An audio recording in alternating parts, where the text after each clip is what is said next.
Greetings, YouTube. Once again, happy July 5th. I am slowly but surely collecting data for what may become the best and worst or most painful pulls of July 4th.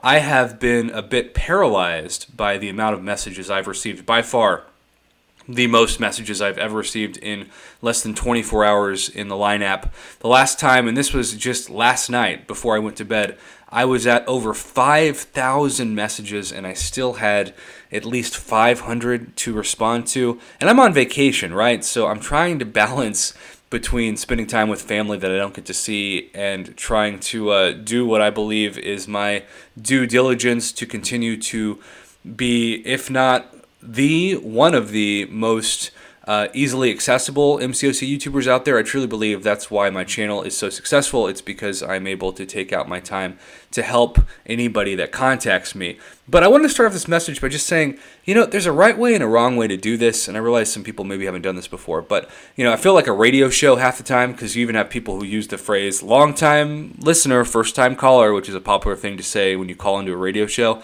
and they'll say, I really enjoy your channel. I have a quick, hopefully, rank up question. Here's a screenshot. That's a nice way to handle that interaction with a stranger. I appreciate that. But lately, there's been a rise of what I call the hostage negotiation messages, which is simply people who are reaching out to me who send me screenshots and they have demands. And their demands are often, tell me who to rank up. They don't even say please. They just demand it. And that really bothers me because I am still somebody who, my time is valuable, and I'm taking my time out to help you. And, so there's a lot of people who won't even say thank you. They'll just get an answer, and they'll be like, okay, I got what I needed, and they'll leave. And I don't care if you're messaging somebody from MCOC or you're talking to the local grocery store worker when you pick up your milk. You want to be kind to people. You want to have some customer service skills. You want to practice human interaction because that really is what life is all about. And so I just ask, if you message me, just kind of be kind and respectful. I'm not saying you have to be like a formal, excuse me, Senor Hoffman, I came across your Line app profile. I don't know why I add an accent to that. That makes no sense. But you get what I'm saying. Just don't be a jerk. Don't try to take advantage of me, because that's when I get burnt out the most, is when I can just get a pattern of people trying to take advantage of my time. And I don't think you should do that with anybody. I don't care if it's your parents. So here's the deal. We're going to somehow sequence that to what really the focus of the July 4th messages, and that is the loophole that came out. So I've been preaching on my channel for months now that if you have the opportunity to push to become uncollected and especially cavalier, that you should do so before July 4th, because everything we had seen in Marvel Contest of Champions in the past 6 months particularly showed us that for the first time ever, there would be tiers of offers, and the higher your progression was in the game, the better the offers would be. And I got to tell you, YouTube, I got a lot of pushback, and some of it was incredibly nasty behind the scenes, the kind of comments that YouTube flags, but I make the bad decision to read them. And it was people saying, Prof, you have no idea what you're talking about. This is not going to happen. You're pushing people to spend units maybe they don't have. You're being irresponsible, and some choice words that could not exist on a family-friendly channel.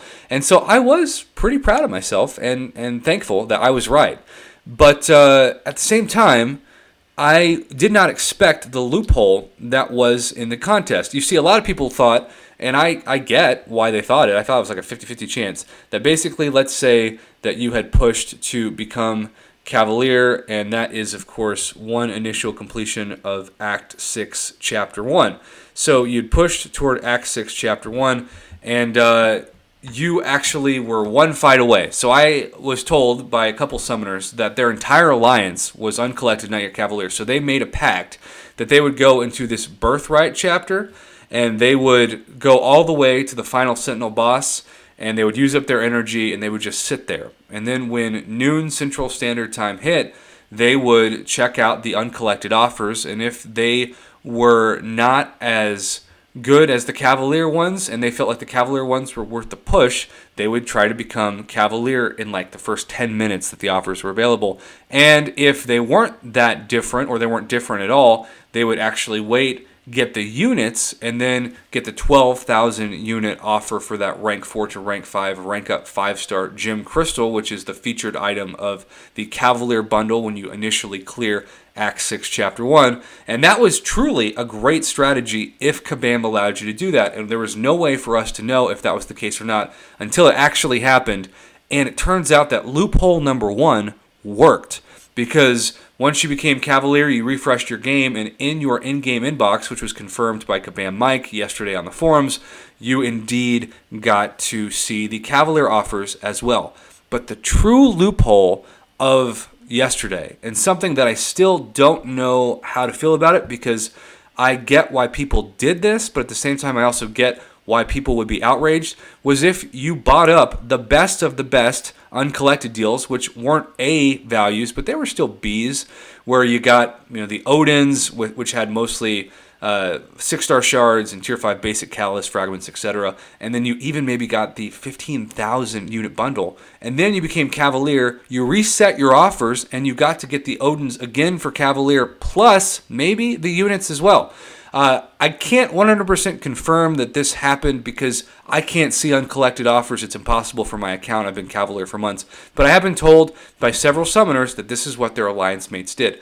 They spent, I don't know, $1,000 worth of units and maybe $1,000 worth of cash to get the best uncollected and the best Cavalier offers back to back. Now, there are going to be some people who say, who cares? That's an insane amount of money to spend on a game.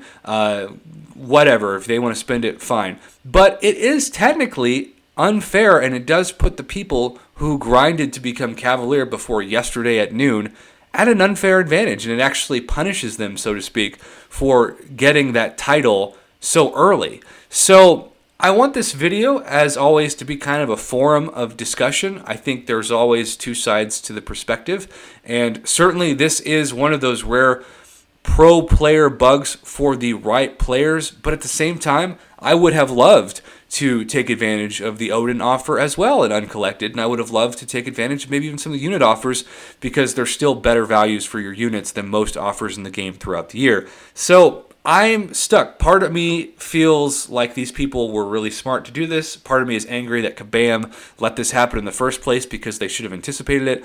And part of me wishes they would have just allowed people who are Cavalier the opportunity to get both levels of offers and just made it fair to everybody, and then that would have solved the crisis. I am somebody who typically is for pro player decisions as long as it is available to all players. That was my biggest critique of the bug in the first variant. Not that some players got access to gems that turned out to not be 2015 specific, but just that they changed the gems back to where it screwed over 99% of the player base. If you have people who took advantage of a problem that Kabam's coding made happen, you shouldn't punish the people who didn't take advantage of it in time. You should give everybody the opportunity. I don't care if you clear variant the first day or it takes 2 years after the content's been released. You need to make it fair to all players. So in this case, I wish they had done that. I don't know how they could have done that, but that certainly would have been my preference.